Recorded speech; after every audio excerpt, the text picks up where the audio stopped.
ejemplo, quiero que este vehículo se mueva en línea recta, a una velocidad de 30 centímetros por segundo. Con un error máximo en la velocidad de 1 centímetro por segundo. Esos son requerimientos que me dicen cómo quiero que responda esto. Ok, fantástico.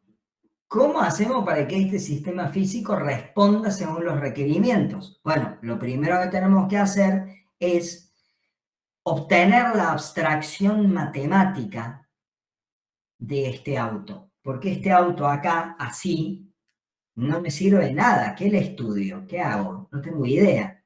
¿Qué herramienta tengo para ver qué hace? Nada. Entonces, ¿qué voy a hacer? Voy a buscar el modelo matemático. ¿Cómo lo voy a buscar? Si el sistema es sencillo, capaz que lo pueden sacar a mano ustedes, ¿sí? Con las cosas que han estudiado con Lautaro y los ejercicios que han estado resolviendo en la guía, pero si ven los ejercicios de la guía, van a ver que ni bien el sistema se complica un poco, encontrar el modelo empieza a ser más complejo. Entonces, ¿a qué recurrimos ahí? Recurrimos a dos cosas. Primero, a la información que hay en los libros y hoy en la web. Este auto, que tiene la geometría de un auto de calle, de un auto común, un Renault, un Citroën, lo que sea, ya tiene un modelo matemático. Se llama modelo de Ackermann. Entonces voy a ir y voy a buscar el modelo de Ackermann que relaciona la posición y la orientación con el ángulo que giran las ruedas, ¿sí? Con el ángulo que giran acá las ruedas delanteras y cuánto avanzan las ruedas traseras. ¿Ven? Bárbaro. Che, ¿y los motores? Los motores eléctricos no están contemplados dentro del modelo de Ackermann. ¿Qué hacemos ahí? Bueno, ahí es donde entra el álgebra de bloques. El álgebra de bloques me permite descomponer un sistema complejo en varias partes más chicas, más simples. Una vez que obtenemos el modelo matemático, puede ser en el dominio del tiempo, lo vamos a hacer lineal y lo vamos a hacer invariante en el tiempo, lo vamos a linealizar al modelo matemático y vamos a obtener lo que se llama la función de transferencia del sistema. ¿Está? La función de transferencia. ¿Qué es la función de transferencia? Es la representación matemática de nuestro sistema. Es lo que a nosotros nos va a permitir estudiar cómo responde el sistema en el dominio del tiempo y es lo que nos va a permitir diseñar el controlador. ¿Para qué diseñamos el controlador? Para que este sistema cumpla con estos requerimientos. Históricamente Sí, perdón. Mil disculpas. ¿El controlador ese vendría a ser lo que podemos hacer por software o de manera analógica con componentes electrónicos? Así es, Agustín. Exactamente. Acá uno de los alumnos de la otra aula pregunta, ¿el controlador es eso que podemos hacer de manera analógica y luego pasarlo al mundo digital? Sí, efectivamente, es esto. Históricamente, la materia, y en los libros, la materia termina acá. Diseña el controlador. Listo. Genial. Bueno, de acá a la vida real, falta un infierno todavía. Falta un montonazo. ¿Qué vamos a hacer una vez que tenemos el controlador diseñado? Vamos a simular nuestro sistema. Vamos a aprovechar la computadora para decir, che, ¿esto realmente responde como nosotros esperamos? De acá pueden salir dos resultados. Sí responde o no, no responde. Si responde como nosotros esperamos, genial. Llegó el momento de sacar ese controlador de la computadora. porque todo lo que está en azul acá está dentro de una computadora. No en la vida real, no me sirve. Entonces, si la simulación da buenos resultados, vamos a pasar a la etapa de implementación. La implementación puede ser en el dominio del tiempo continuo, con amplificadores operacionales, redes eléctricas y qué sé yo, o una solución que involucre software y hardware. ¿Qué es lo que yo pretendo hacer acá? No sé si ven ese micro, esta plaqueta que hay acá. ¿Alguien sabe qué es eso? Eso es una SP32. Un Es microcontrolador. una SP32. Sí. ¿Cómo? Un microcontrolador, creo. Claro, en la sala no se ve. Bueno, ahí lo ven. Es un microcontrolador, es el hermano grande y poderoso de un Arduino.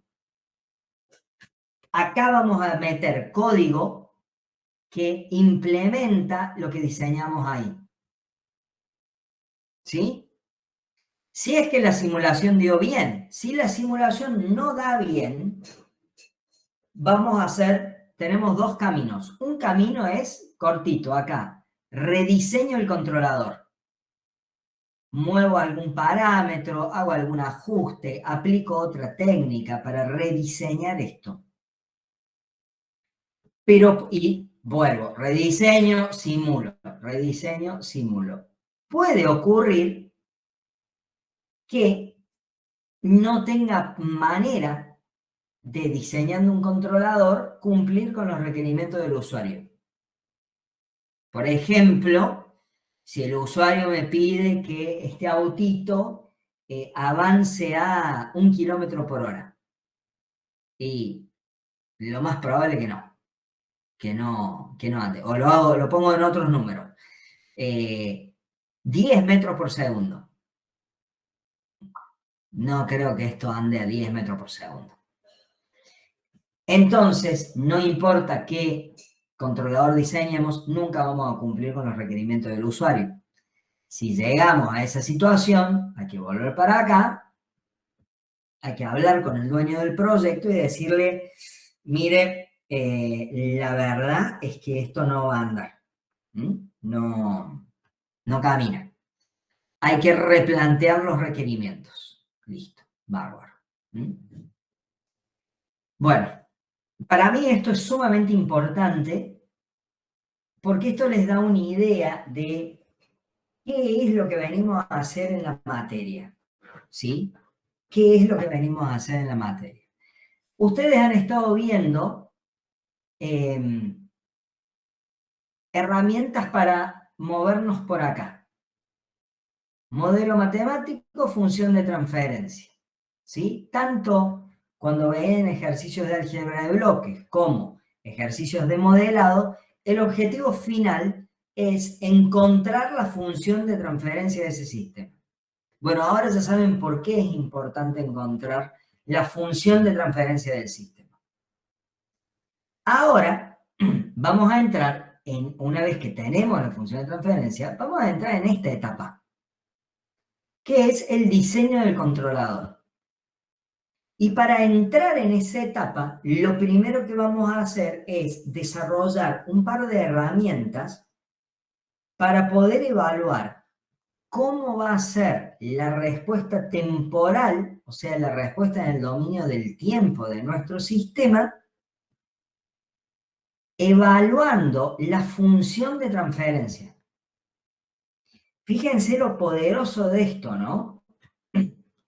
Nosotros vamos a trabajar todo el tiempo acá, en el dominio de Laplace, pero mirando lo que hace el sistema en el dominio del tiempo continuo.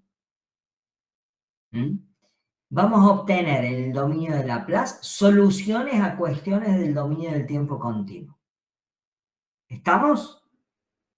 ¿Estamos bien hasta acá?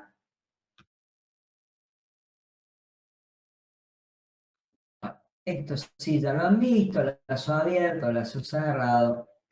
Bien, buenísimo. Excelente. Sigamos por acá entonces, vamos a hacer un poquito más, vamos a avanzar, miren, tenemos que avanzar 7 filminas y metemos un recreito, ¿sí? Para no hacerlo para no hacer esto tan pesado.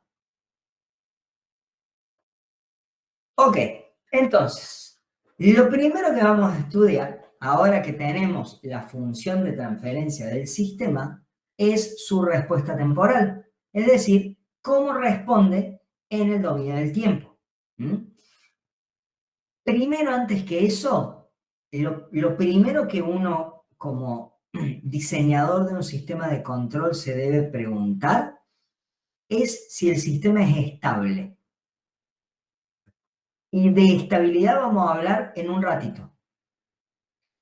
Asumiendo que es estable, asumiendo que el sistema es estable, la respuesta temporal o el estudio de la respuesta temporal se divide en dos partes. Lo que conocemos como régimen transitorio y lo que conocemos como régimen de estado estable. ¿Cuál es el transitorio? ¿A qué llamamos régimen transitorio?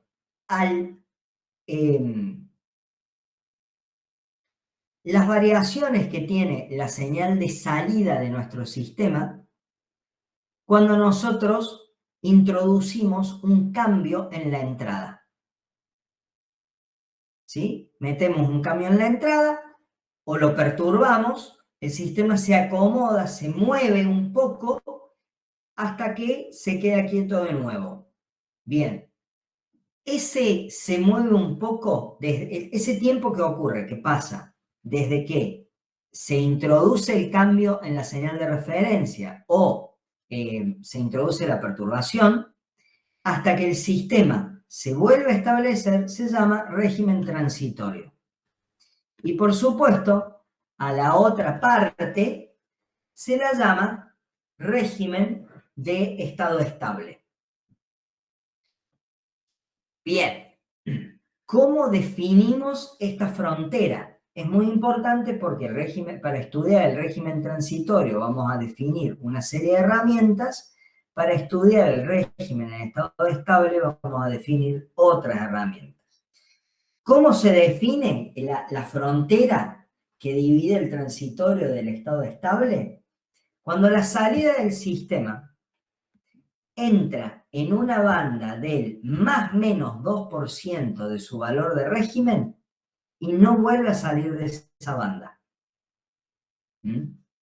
Entonces, miremoslo en este gráfico de acá. Nosotros tenemos el valor de régimen que está más o menos por aquí, ¿sí? Este es el valor de régimen del sistema. Este de acá. Entonces nosotros dibujamos una banda que está 2% por encima, 2% por debajo. Cuando la salida del sistema entró en esa banda y no volvió a salir, decimos que cambió de régimen transitorio a régimen de estado estable y decimos también que el sistema se estableció. El sistema está establecido cuando entra en la banda del más o menos 2% y no vuelve a salir. Este instante de tiempo para el cual ocurre esto es sumamente importante y se lo llama tiempo de establecimiento, TSV. Nótese que este es el tiempo de establecimiento y no este. ¿Por qué no es este? ¿O por qué no es este el tiempo de establecimiento? O cualquiera de los intervalos acá, porque la salida del sistema vuelve a salir, valga la redundancia, de la banda del más menos 2%. ¿Estamos? ¿Venimos bien? Bien, bárbaro. Bueno, ¿qué señales vamos a introducir a nuestro sistema? ¿Qué señales vamos a usar como referencia? Normalmente usamos 3 tipos de señales: la señal escalón, la señal rampa y la señal parábola. Esas van a ser nuestras señales de prueba, y de hecho, normalmente la teoría la vamos a desarrollar considerando que la entrada es una entrada tipo escalón. Normalmente consideramos que la entrada es una entrada escalón, aunque en la vida real, en la vida profesional, vamos a encontrarnos con sistemas que van a tener escalones y rampas como entradas. Yo personalmente, nunca encontré un sistema que tenga una parábola como entrada en la vida real, pero si está, por algo debe ser. Estas señales de prueba tienen un par de características que son sumamente interesantes. La primera es que son fáciles de reproducir en la vida real, ¿sí? Un escalón, una señal de escalón es tan sencilla de reproducir como un interruptor, algo que pasa de un estado a otro estado. Eso es un escalón, muy sencillo. Una rampa también es fácil de reproducir, y aparte tienen otra característica sumamente importante, y es que sus transformadas de Laplace son sumamente simples. ¿Y por qué es importante eso? Porque nosotros vamos a estudiar a los sistemas en el dominio de Laplace. Entonces no queremos que nos agregue que la señal de referencia, la señal de entrada, que es sumamente importante en el estudio de los sistemas, nos agregue dificultad. No lo queremos. Es por eso que uso estas 3 señales. La entrada de escalón, que tiene como representación en el dominio del tiempo R sub 0, la amplitud del escalón, por U de t, y como transformada de Laplace R0 sobre S, y la vemos acá pintada de azul. La entrada rampa, que es en el dominio del tiempo R sub 0 por t por U de t, y tiene como transformada de Laplace R sub 0 sobre S al cuadrado. Y finalmente, y es la verde, perdón, la vemos acá en verde, y finalmente la entrada parabólica, R sub 0 sobre 2 por t cuadrado por U de t en el dominio del tiempo, y en el dominio de Laplace se transforma como R sub 0 sobre S al cubo. Es importante repasar que este sobre 2 que ponemos acá en el dominio del tiempo, esto aparece para que la transformada de Laplace sea simplemente R sub 0 sobre S al cubo. Bien.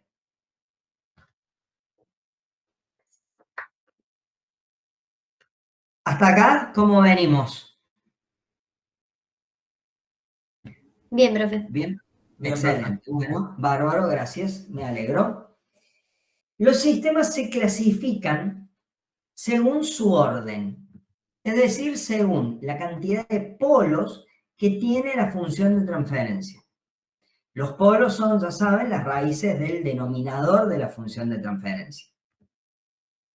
Y se pueden clasificar los sistemas en sistemas de primer orden, si tienen un solo polo, sistemas de segundo orden, si tienen 2 polos, sistemas de orden superior, si tienen más de 2 polos. Y se estudian 2 tipos de sistemas, nada más: los sistemas de primer orden y los sistemas de segundo orden. Fíjense que no estamos hablando de ceros. ¿Y por qué es eso? Porque los ceros, que son las raíces del polinomio numerador de la función de transferencia, ¿no afectan a la respuesta temporal? No, sí lo afectan. Claro que la afectan. ¿Y por qué no estudiamos sistemas de orden superior? ¿Saben por qué? Porque son muy complejos. Son muy difíciles de estudiar. La inclusión de ceros hace que los casos sean cada vez más particulares. Por lo tanto, la teoría se centra en darnos herramientas para entender muy bien lo que pasa en sistemas de primer orden y entender muy bien lo que pasa con los sistemas de segundo orden, y todo lo que se aleje de ahí lo vamos a aproximar o vamos a usar la teoría de los sistemas de primer y segundo orden como una aproximación a lo que creemos que va a pasar. ¿Sí? ¿Y con qué completamos nuestro estudio? Hoy con la simulación. Hoy con la simulación. Tengo un sistema de tercer orden con 2 ceros, no me importa. Simulo la respuesta temporal. Voy a usar la teoría de los sistemas de primer orden y de segundo orden para diseñar el compensador, pero lo voy a simular y lo voy a poder ajustar. Esto lo vamos a ir desarrollando también a medida que las clases vayan avanzando. Entonces, si ahora les quedan algunas lagunas y algunas preguntas, no se preocupen, es normal. Vamos a ir subiendo como escalones de conocimiento. ¿Está? Es por eso también que es sumamente importante que lleven la materia al día. Es sumamente importante que lleven la materia al día. Miren, en esta materia hay 10 conceptos clave.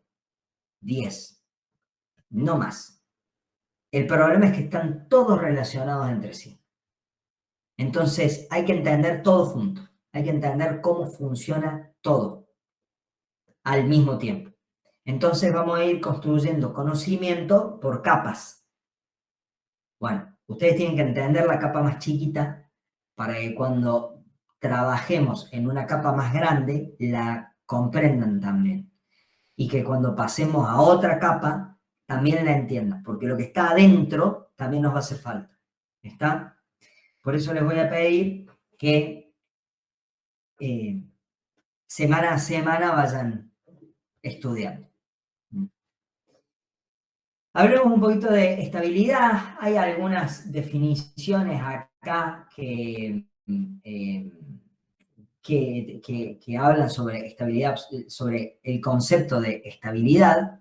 Los distintos autores por ahí no se terminan de poner de acuerdo sobre lo que es la estabilidad, pero básicamente vamos a tratar de reducir a esto. Con condiciones iniciales nulas, un sistema es estable si su salida es acotada para una entrada acotada. ¿Qué quiere decir eso? Que si yo a este auto, así como está, le pongo un pulso de tensión en los motores, esto va a avanzar un poquito y se va a detener. Entrada acotada, salida acotada. Distinto es si le pongo un escalón. Si le pongo un escalón de tensión, esto va a avanzar. Ah, ¿y entonces qué? ¿Se volvió inestable de golpe? No, no se volvió inestable. El escalón no es una entrada acotada. Ojo al piojo. Entonces, esa es la primera definición. Con condiciones iniciales nulas, ¿sí? Esto está quieto. Si la entrada del sistema, si la salida del sistema es acotada para una entrada acotada, el sistema es estable. Le pongo un pulso de tensión a los motores, avanza mientras está el pulso de tensión. Cuando retiro la tensión, el vehículo se queda quieto. Genial, estable. Profe, decimos que la entrada es acotada cuando es absolutamente integrable, ¿sería? Claro, Nicolás dice si una entrada acotada es una absolutamente integrable. Sí, exactamente. Es una señal que le ves el comienzo y le ves el final, básicamente. ¿Qué más? Con condiciones iniciales no nulas y entrada nula, se dice que el sistema es estable si la salida vuelve al estado inicial cuando el tiempo vuelve infinito. Un ejemplo de esto puede ser un péndulo. Vamos a dibujar acá un péndulo, ¿sí? Si yo al péndulo lo saco del equilibrio, esto es condición inicial no nula, ¿qué va a hacer esto cuando yo lo suelte? Y va a empezar a oscilar. ¿Qué pasó? Esto va a empezar a oscilar, las oscilaciones se van a ir haciendo cada vez más chicas, hasta que finalmente el péndulo va a volver a su estado de equilibrio. Ese es un sistema estable. ¿Cuál es inestable? Bueno, la versión invertida de este péndulo claramente es inestable. ¿Sí? Si yo ahora tengo un péndulo invertido, lo saco de la posición de equilibrio, condiciones iniciales no nulas, esto ni por un milagro va a volver acá, ¿verdad? Esto no va a volver a su condición de equilibrio, esto se va a caer. ¿Mm? Ese es un sistema inestable. Bien. Más allá de esta definición, hay una cosa que es muy piola para nosotros y es que se puede probar que para que un sistema sea estable, alcanza con estudiar el signo de las raíces de los polos. Perdón, de las raíces de los polos. Basta con estudiar el signo de la parte real de los polos. Si los polos de la función de transferencia tienen todos parte real negativa, entonces el sistema es estable. Si al menos uno no tiene parte real negativa, el sistema no es estable. Entonces nosotros simplemente vamos a determinar la estabilidad de un sistema simplemente mirando los valores de sus polos. O, como dice acá, de las raíces de la ecuación característica. Si estamos hablando del sistema de lazo cerrado, vamos a hablar de raíces de la ecuación característica. Si estamos hablando de lazo abierto, polos de GDS. Cualquiera de ellos tienen que tener parte real, o todos ellos tienen que tener parte real negativa para que el sistema sea estable. Ahora bien, vamos a ver más adelante que nosotros podemos hacer que un sistema que a lazo abierto es estable se vuelva inestable a lazo cerrado, y también podemos hacer que un sistema inestable a lazo abierto se vuelva estable a lazo cerrado. Habrán visto ustedes videos en YouTube de péndulos invertidos siendo controlados, ¿no? Péndulos invertidos que quedan derechitos. De hecho, a ver, un ejemplo que me encanta de un sistema inestable que es controlado es el de la recuperación de los cohetes de SpaceX. ¿Vieron? SpaceX, la empresa de Elon Musk, que ha revolucionado la industria aeroespacial porque hace cohetes retornables. Un genio, la verdad. Y toda la gente labura ahí, ¿no? Ni hablar. Esos cohetes, cuando van cayendo, son sistemas altamente inestables, ¿no? Son péndulos invertidos, básicamente. Y gracias a la ingeniería de control, se pueden hacer estables y pueden llegar a aterrizar en una plataforma. Una cosa genial. Bien. Después vamos a hablar de esto. Por ahora lo voy a mencionar solamente. El estudio de la estabilidad se divide en dos partes. La estabilidad absoluta para los sistemas a lazo abierto, es decir, los sistemas a lazo abierto o son estables o son inestables, no hay punto medio. Y luego están los sistemas a lazo cerrado que pueden ser estables o inestables en algunos rangos de ciertas variables. O sea, nosotros con el controlador que vayamos a diseñar, modificando ese controlador, podemos hacer que nuestro sistema, que el mismo sistema sea inestable o que sea estable. Por eso, para los sistemas de lazo abierto se habla de estabilidad absoluta, es estable o no es estable, y para los sistemas de lazo cerrado se habla de estabilidad relativa. Para algunos rangos de ciertas variables, el sistema es estable, para otros rangos no. Bueno, a ver, nos organicemos. Preguntas en la sala 1. Ninguna. Genial. Preguntas en la sala 2. Nada. Fantástico. Bien. Bueno, vamos a hacer una cosita entonces. Nos vamos a tomar 10 minutos de descanso.